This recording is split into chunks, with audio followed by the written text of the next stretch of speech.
Hello ನನ್ನ ಕುಟುಂಬದವರೇ, ಹೇಗಿದ್ದೀರೆಲ್ಲರೂ? ಇವತ್ತು ನಾನು ನಿಮ್ಮ ಜೊತೆ ಶೇರ್ ಮಾಡ್ತಾ ಇದ್ದೀನಿ ಸ್ಪೆಷಲ್ ಒಂದು ಚಿಕನ್ ಥಾಲಿ.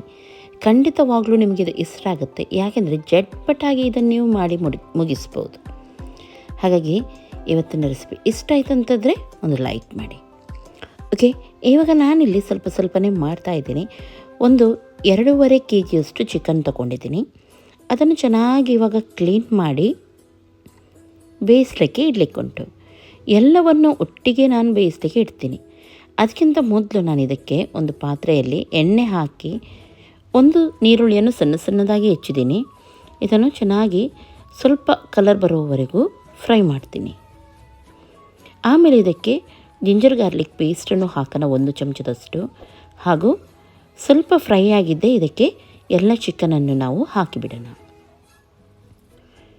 ಹಾಗೂ ಇದಕ್ಕೆ ಇವಾಗ ರುಚಿಗೆ ತಕ್ಕಷ್ಟು ಉಪ್ಪು, ಅರಶಿನ ಹಾಕಿ ನೀರನ್ನು ಸೇರಿಸಿ ನಾವು ಬೇಯಲಿಕ್ಕೆ ಇಡೋಣ. ನಾನಿಲ್ಲಿ ಒಟ್ಟಿಗೆ ಬೇಯಲಿಕ್ಕೆ ಇಟ್ಟಿದ್ದೀನಿ ಚಿಕನನ್ನು. ಇದರಲ್ಲೇ ನಾನು 2 ರೆಸಿಪಿಯನ್ನು ಮಾಡಿ ನಿಮಗೆ ತೋರಿಸ್ತೀನಿ ಇವತ್ತು.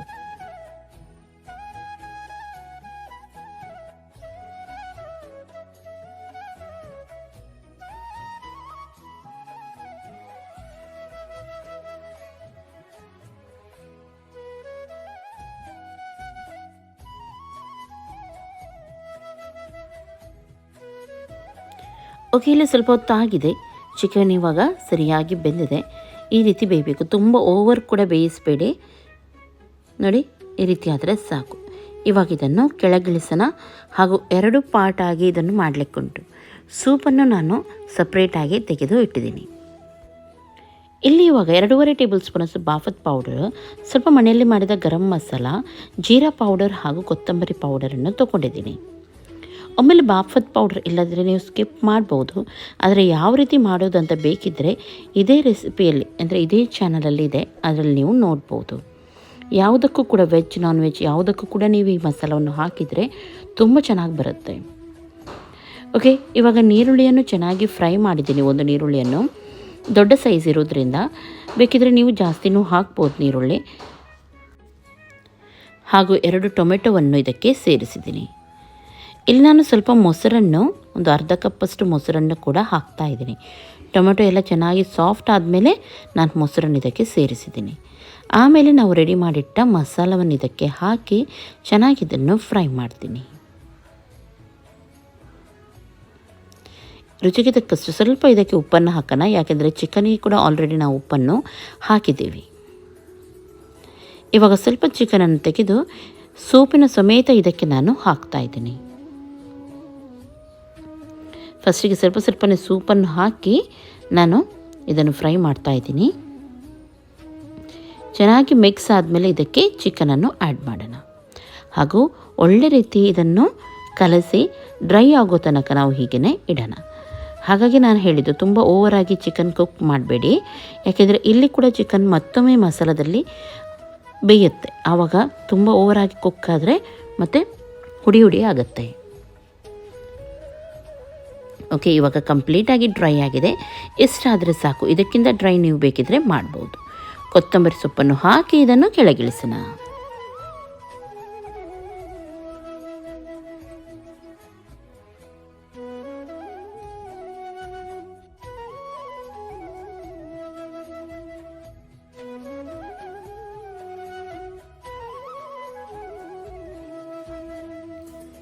ಇಲ್ಲಿ ಇವಾಗ ಗ್ರೇವಿಗೆ ರೆಡಿ ಮಾಡೋಣ. ಸ್ವಲ್ಪ ಎಣ್ಣೆಯನ್ನು ಹಾಕಿ ಕೊಬ್ಬರಿ, ಒಂದು ಅರ್ಧ ಕೊಬ್ಬರಿಯನ್ನು ನಾನು ಇದಕ್ಕೆ ಹಾಕಿದ್ದೀನಿ. ಚೆನ್ನಾಗಿದು ಕೆಂಪಾಗುವವರೆಗೂ ಫ್ರೈ ಮಾಡಬೇಕು. ಈ ರೀತಿ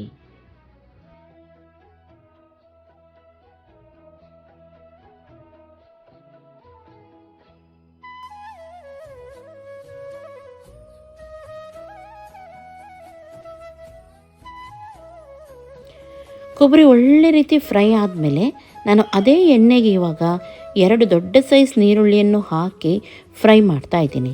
ನೀರುಳ್ಳಿ ಸಣ್ಣದಾಗೋದಾದರೆ ನೀವು ಒಂದು ಎಕ್ಸ್ಟ್ರಾ ಹಾಕಬೇಕು. ಕೆಂಪಾಗುವವರೆಗೂ ಫ್ರೈ ಮಾಡೋಣ. ನೀರುಳ್ಳಿ ಚೆನ್ನಾಗಿ ಬಾಡಿದ ಮೇಲೆ ಇದಕ್ಕೆ ಸ್ವಲ್ಪ ಕೊತ್ತಂಬರಿ ಸೊಪ್ಪನ್ನು ಹಾಕಿ ಸ್ವಲ್ಪ ಬಾಡಿಸ್ತಾ ಇದ್ದೀನಿ ಅಷ್ಟೇ. ಹಾಗೂ ಎಲ್ಲವನ್ನು ಸಪ್ರೇಟಾಗಿ ತೆಗೆದು ಇದನ್ನು ರುಬ್ಬಿ ರೆಡಿ ಮಾಡಿ ಇಟ್ಕೊಳ್ಳೋಣ.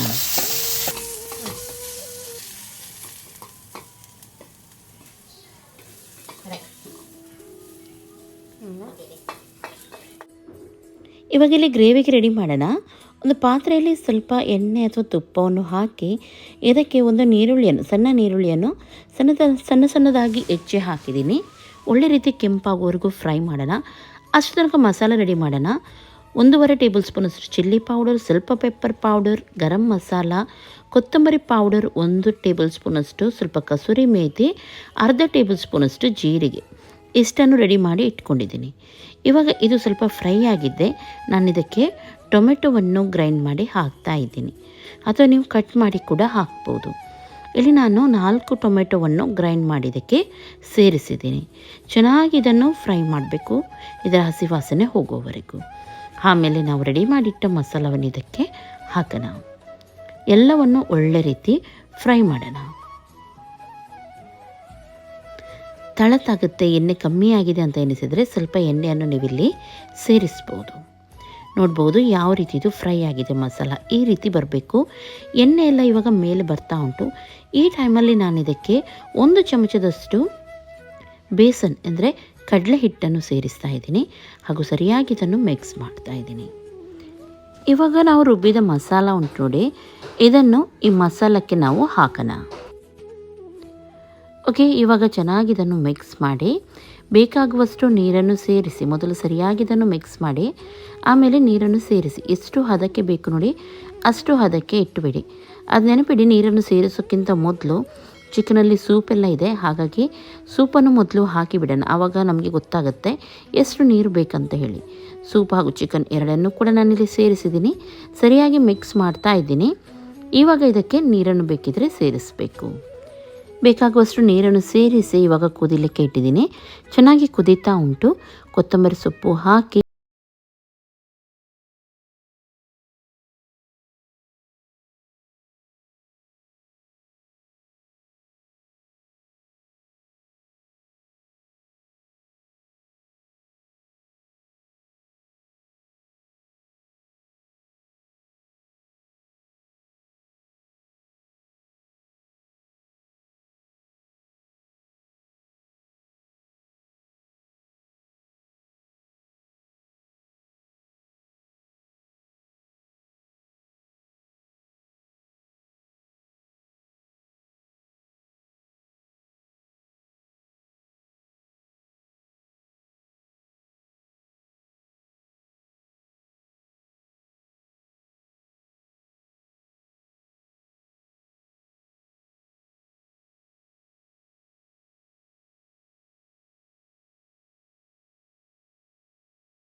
ಇವತ್ತಿನ ಈ ರೆಸಿಪಿ ನಿಮಗೆ ಖಂಡಿತವಾಗ್ಲೂ ಇಷ್ಟ ಆಗಿರ್ಬೋದು ಅಂತ ಎನಿಸ್ತೀನಿ. ಇಷ್ಟ ಆಯ್ತು ಅಂದರೆ ಲೈಕ್ ಮಾಡಿ, ನಿಮ್ಮ ಫ್ರೆಂಡ್ಸ್ ಜೊತೆ ಎಲ್ಲರ ಜೊತೆ ಶೇರ್ ಮಾಡಿ.